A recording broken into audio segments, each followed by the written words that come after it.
الحمد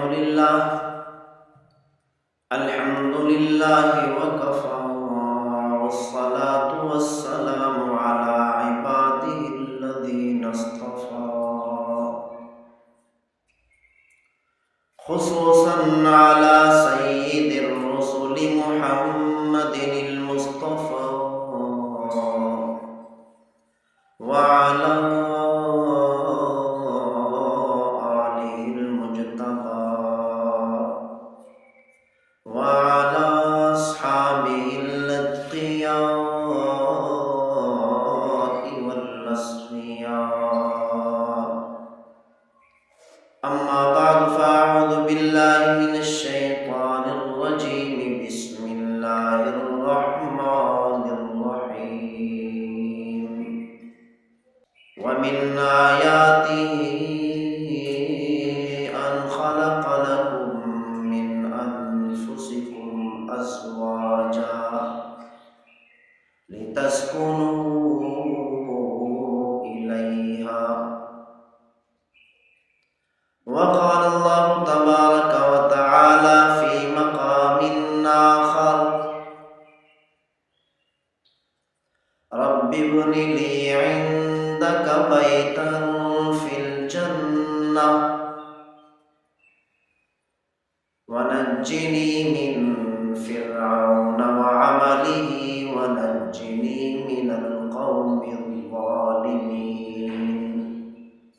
صدق اللہ مولانا العظیم. اللہ اس کے رسول نے جتنے فضائل بیان فرمائے ہیں، تو اگر میاں اور بیوی آپس میں محبت سے رہیں، یہ بیوی شوہر کے لیے جنت کا زینہ اور سیڑھی بن سکتی ہے. اسی لیے اللہ تعالیٰ نے قرآن مجید فرقان حمید میں ارشاد فرمایا: الصالحات قانتات حافظات للغیب بما حفظ اللہ. اللہ تعالیٰ نے ارشاد فرمایا، جو عورتیں نیک صالح ہوتی ہیں، اطاعت کرنے والی ہوتی ہیں، فرما برداری کرنے والی ہوتی ہیں، حافظات للغیب بما حفظ اللہ، شوہر کے پیٹھ پیچھے عزت کے حفاظت کرنے والی ہوتی ہے. جو عورت اپنے شوہر کے مال کی حفاظت کرنے والی ہوتی ہے، شوہر کے تمام حقوق کی حفاظت کرنے والی ہوتی ہے، ایسی عورت اللہ تعالیٰ نے فرمایا کل قیامت والے دن جنت کے 8 دروازوں سے اس کو پکارا جائے گا، اس کا استقبال کیا جائے گا. جنت کے 8 دروازوں سے اس کا استقبال کیا جائے گا. دنیا کی کامیاب ترین عورت وہ ہے جس سے شوہر اس کا راضی ہو. صلح حدیبیہ کا موقع ہے سن 6 ہجری میں. پیغمبر صلی اللہ علیہ وسلم صحابہ کرام کے درمیان اور کفار کے درمیان معاہدہ ہوا، صلح ہوئی. کفار نے سخت ترین شرائط لکھوا لیے، پیغمبر صلی اللہ علیہ وسلم نے وہ سارے شرائط قبول فرما لیے. صحابہ کرام پریشان ہو گئے،